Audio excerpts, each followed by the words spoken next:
And the television entertainment continues in 15 minutes, and among the stars yet to come are Kenny Everett, Michael Crawford, Pamela Stephenson, Penelope Keith, Joan Collins and Roger Moore. Well, that's after the news and sport now on BBC Wales at just after 2 minutes past 9.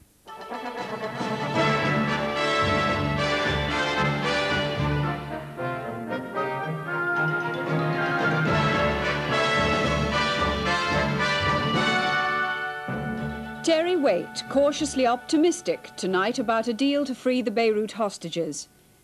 And President Reagan campaigning for his senators, he's keeping his fingers crossed. Ian Paisley tells loyalists in Glasgow we'll smash the Anglo-Irish agreement. The fox hunters and the hunt saboteurs do battle again. And Ireland's rugby players notch up a record score. Hopes are rising that some of the foreigners held hostage in Beirut may soon be released. The Archbishop of Canterbury's envoy, Terry Waite, hasn't been seen since he arrived in Cyprus last night after a surprise visit to Beirut. It's thought he may be involved in negotiations to free the hostages. Mr. Waite said earlier that he was cautiously optimistic. This report from our Middle East correspondent, Keith Graves. Since he flew into Larnaca 24 hours ago, Mr. Waite has effectively vanished, but his mission continues. Overnight, he told his office in London that he was cautiously optimistic, but would be on the move for the next 48 hours. Hours that he said would be crucial to his efforts to free the 6 American hostages. Rumour has it that he's returned to Lebanon, probably by US military helicopter from the British base at Akrotiri. Speculation has it that a deal might be in the offing involving the release by the French of Arab terrorist George Abdullah held in Paris. That would mean freedom, presumably, for the 4 French hostages as well. But it is all rumour and speculation, and Mr. Waite has been close to success before, only to be thwarted at the last moment. The efforts to free the hostages are being watched keenly in the United States, where the campaigning for next week's Congress elections is reaching a climax. Our Washington correspondent Martin Bell has been following President Reagan along the election trail. He reports on the effects of the hostage crisis on the campaign. Out in farm country, Twin Falls, Idaho, Mr. Reagan's faithful supporters were waiting for him, half a world away from the manoeuvring over the hostages, and by the look of it, not even in the same century.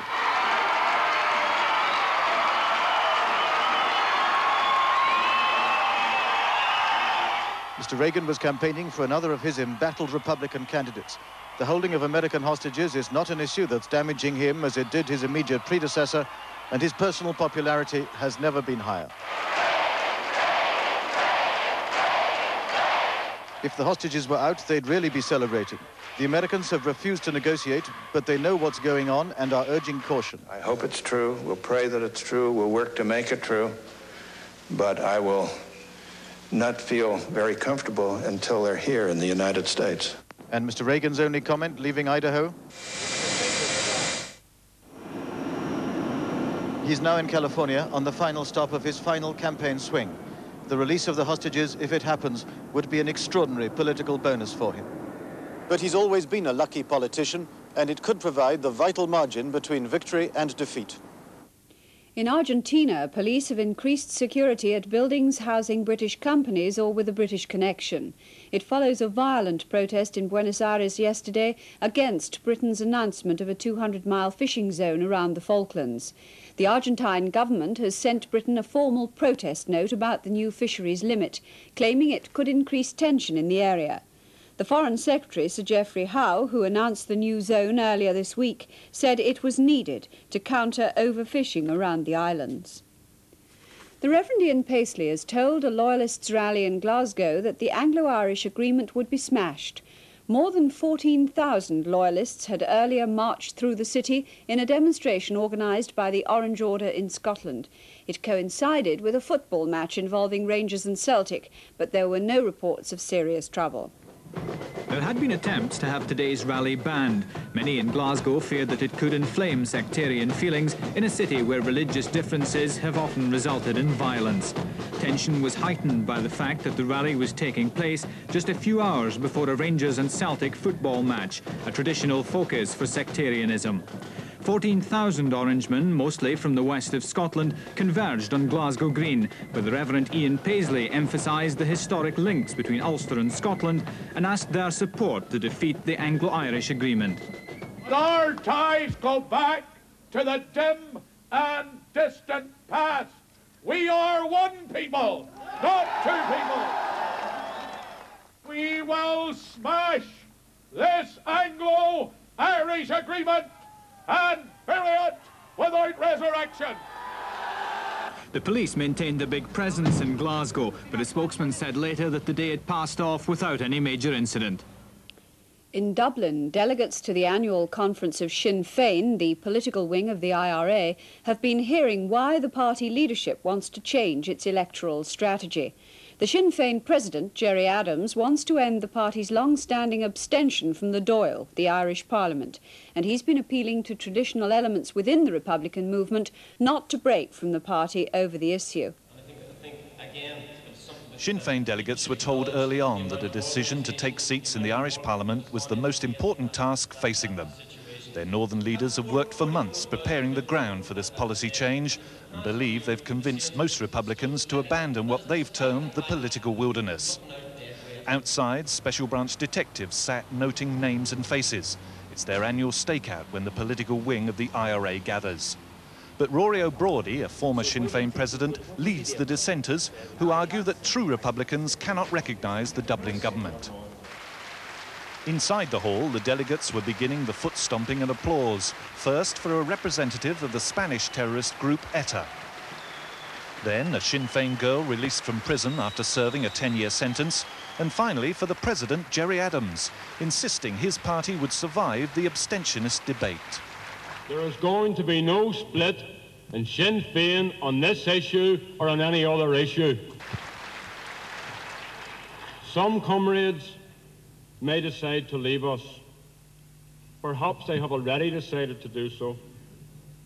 Some may have decided already, if the vote goes against them, they will publicly walk out tomorrow.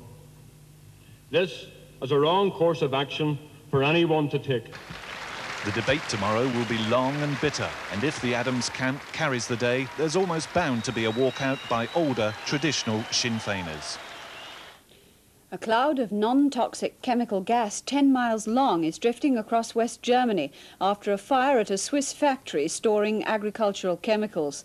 Firemen fought all night to control the blaze as explosions shook the plant and flames shot 200 feet into the air.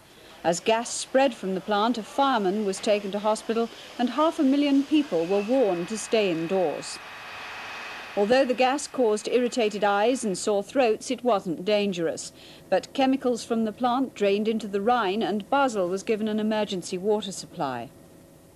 And in Bulgaria, 17 people were killed in an industrial accident at the Devnya chemical plant 20 miles from the Black Sea port of Varna. A government commission's been set up to establish the cause of the accident. 2 bombs exploded in Paris early today, one at the National Immigration Office, the other outside an air charter company. No one was injured. The terrorist group Action Directe said they planted the bombs in protest at the deportation 2 weeks ago of 101 immigrants from Mali. Anti-nuclear protesters blocked 4 border crossings today linking Germany, Luxembourg and France. The protest by a group of 50 civic organisations from the 3 countries was aimed at a new French nuclear power station, Cattenom, due to open in 4 years' time. Police said no arrests were made and that traffic was diverted to other border crossings. Now, with today's sports news, from Nottingham Forest keeping their league leadership to John McEnroe losing his temper. Here's Michael Peschart. Gary Birtles scored the goal that gave Nottingham Forest a 3-2 victory over Sheffield Wednesday and keeps Forest on top of the Today League. But Arsenal are maintaining their challenge. Martin Hayes got his 6th goal in 6 games to help the Gunners beat Charlton 2-0. Kenny Dalglish's 500th match for Liverpool saw his side bounce back to top form. A hat-trick by Paul Walsh and 2 goals from Ian Rush helped Liverpool to a 6-2 win over Norwich. Everton play in a televised match of the day at West Ham tomorrow, and Luton beat Queen's Park Rangers by a Warren Neal own goal. Graham Roberts of Spurs and Laurie Sanchez of Wimbledon were sent off in a bad-tempered match at White Hart Lane, which Wimbledon won 2-1. And more bad news of Brian Robson. He pulled a hamstring in Manchester United's draw with Coventry and will miss England's match against Yugoslavia in 11 days' time.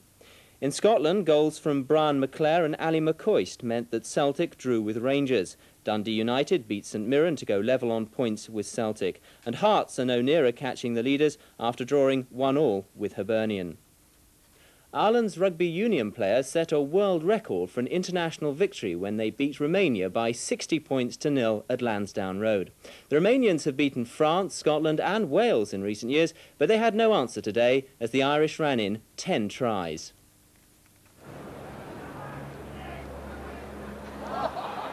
Coman so desperate to get through. Gibson up to Bradley.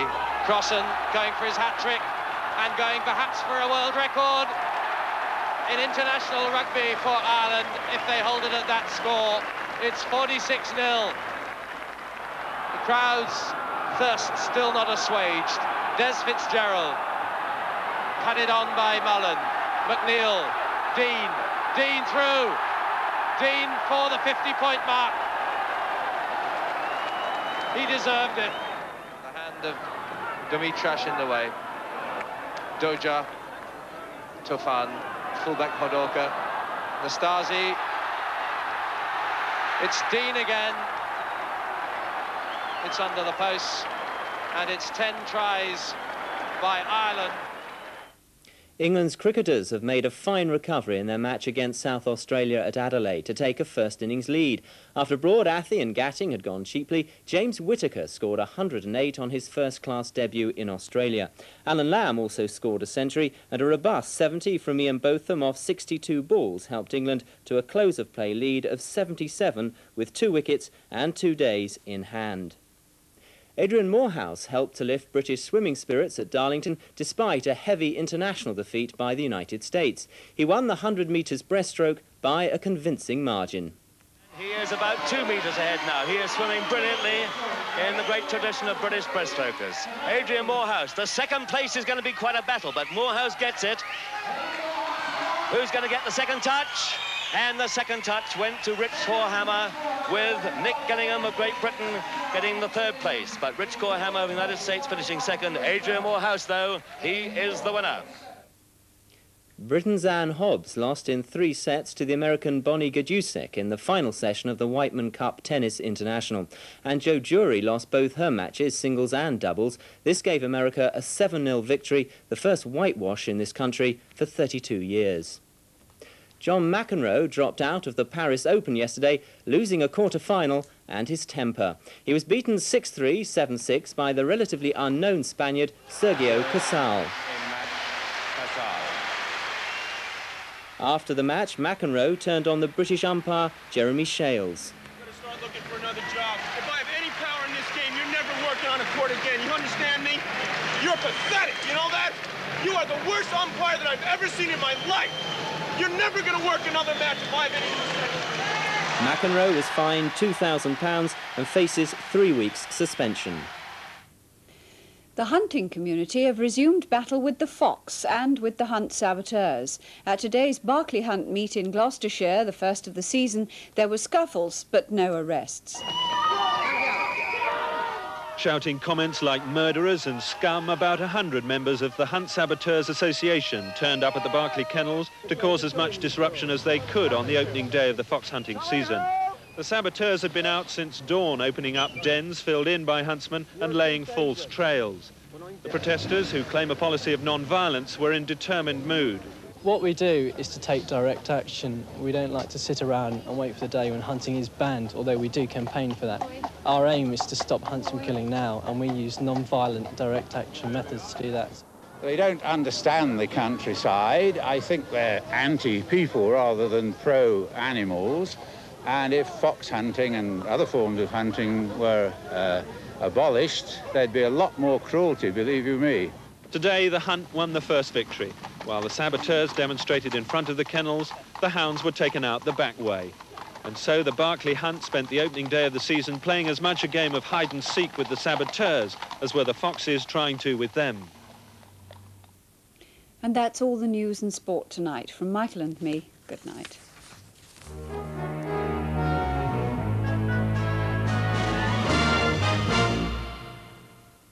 Over on Radio Wales tomorrow at 1 o'clock, Ion Wales looks at the battle to stage the National Garden Festival in 1992. There's already fierce competition between 4 areas: Ebbw Vale, Swansea, Cardiff and Deeside. Also in the programme, reports from the Welsh National Convention of Alcoholics Anonymous and the annual Chartist rally in Gwent, where the main speaker was Labour leader Neil Kinnock. Along with a full roundup of the day's news, that's Ion Wales with Tim Richards on Radio Wales tomorrow at 1 o'clock. Well, now it's time for the weather with Michael Fish. Good evening to you. The weather was just like this 50 years ago, and indeed this area of high pressure should give most parts of the country a fine day tomorrow, although these fronts will be pushing in from the west, bringing eventually some rain to northwestern parts, and we've only just recently seen the back of the front that gave a lot of wind and rain in the east today. I think you can see that moving away on the satellite picture, but of course it isn't far away, this next great lump of cloud looming large out there on the Atlantic. But as far as this evening is concerned, and the rest of the night come to that, just a few showers running in along those northern and eastern facing coasts. Otherwise, for most of the country, a fine dry night with clear skies, but a jolly cold one, a widespread frost. But again, those eastern coastal counties probably escaping, a little bit of cloud there and too much breeze. Tomorrow, most places starting off quite dry and bright and sunny and crisp and cold, of course, but it will be clouding over in northwestern parts right from the start of the day, and during the morning that cloud will be thickening up. And I think by the afternoon there'll be some outbreaks of rain getting into Northern Ireland and the north and west of Scotland, and indeed many other northern and western areas.